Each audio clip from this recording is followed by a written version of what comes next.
Meski peradaban telah berubah, memasak menggunakan batangan bambu masih dilakukan oleh orang Manggarai Flores, Provinsi Nusa Tenggara Timur. Cara memasak tradisional ini memiliki kekhasan dan cita rasanya tersendiri. Sajian pun tetap lezat dan higienis. Tradisi ini merupakan warisan turun-temurun dari para leluhur yang masih terawat dengan baik.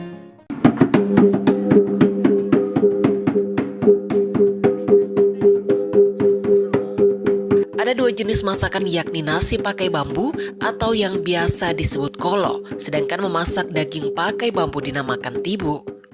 Uniknya, tradisi ini tidak hanya dilakukan di daerah asalnya di Manggarai, melainkan juga dilakukan oleh perantau yang tinggal di Kupang, ibu kota provinsi NTT.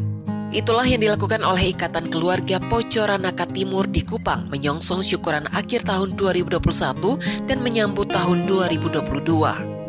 Para perantau yang datang dari berbagai latar belakang ini mengadakan acara tapak kolo dan tibu di rumah Bapak Alexius Madar pada Jumat 14 Januari 2022. Mereka adalah orang-orang yang merindukan suasana kampung di tengah kesibukan pekerjaan dan rutinitas perkotaan.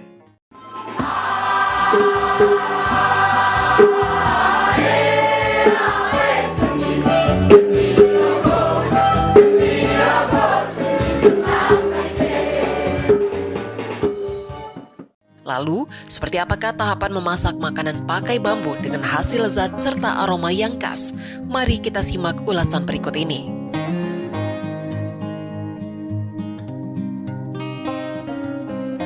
Pada tahap ini bambu yang dipotong berumur setengah tua. Potongan ruas bambunya berukuran panjang kurang lebih 40-60 cm. Setelah dipotong, rongga dalam ruas bambu dibersihkan. Untuk memasukkan makanan baik itu beras maupun daging, terlebih dahulu daun pisang atau daun enau muda dijadikan pelapis bagian dalam yang membalut beras atau daging.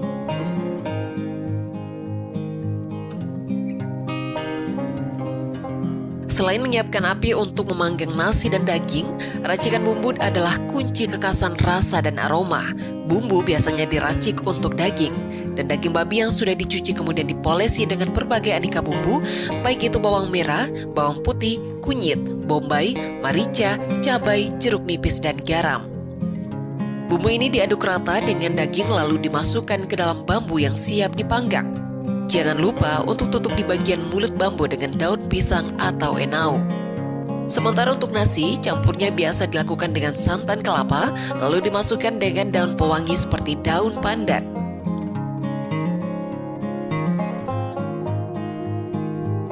Bambu berisi beras atau daging itu kemudian diletakkan dekat bara api. Saat bambu mengeluarkan uap, itu adalah sinyal awal pematangan. Biarkan bambunya menyembul uap selama 5 menit, kemudian bambu berisi beras dikeluarkan sementara.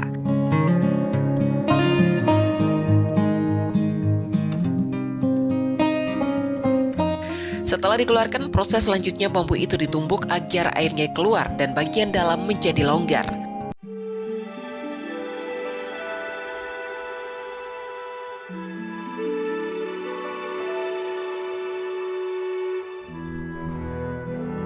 Lalu bagian pantat bambu dibuatkan lubang kecil sehingga dapat mempercepat pematangan beras pada bagian bawah.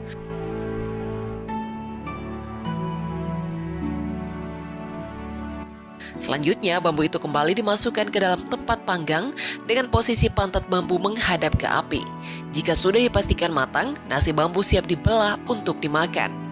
Sementara untuk pemanggangan daging bambu, caranya sedikit berbeda. Daging bambu tidak perlu dikeluarkan dari api. Cara mengetahui matang dan tidaknya cukup dengan melihat kondisi daging di mulut bambu. Jika sudah masak, maka daging bambu siap disantap.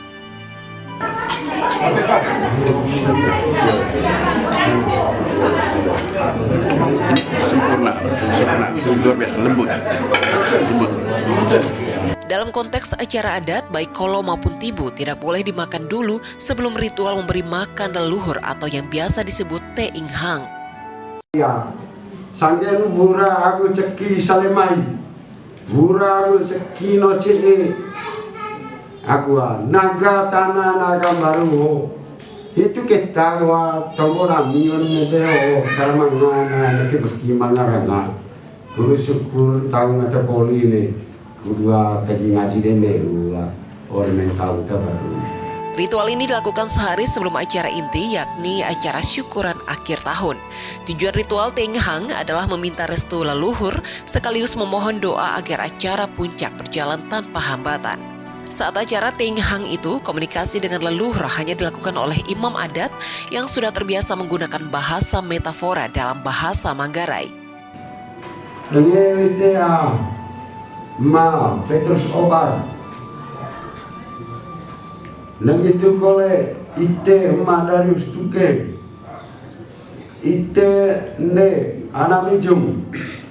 Setelah acara inilah baru kolo dan tibu dihidangkan ke warga komunitas. So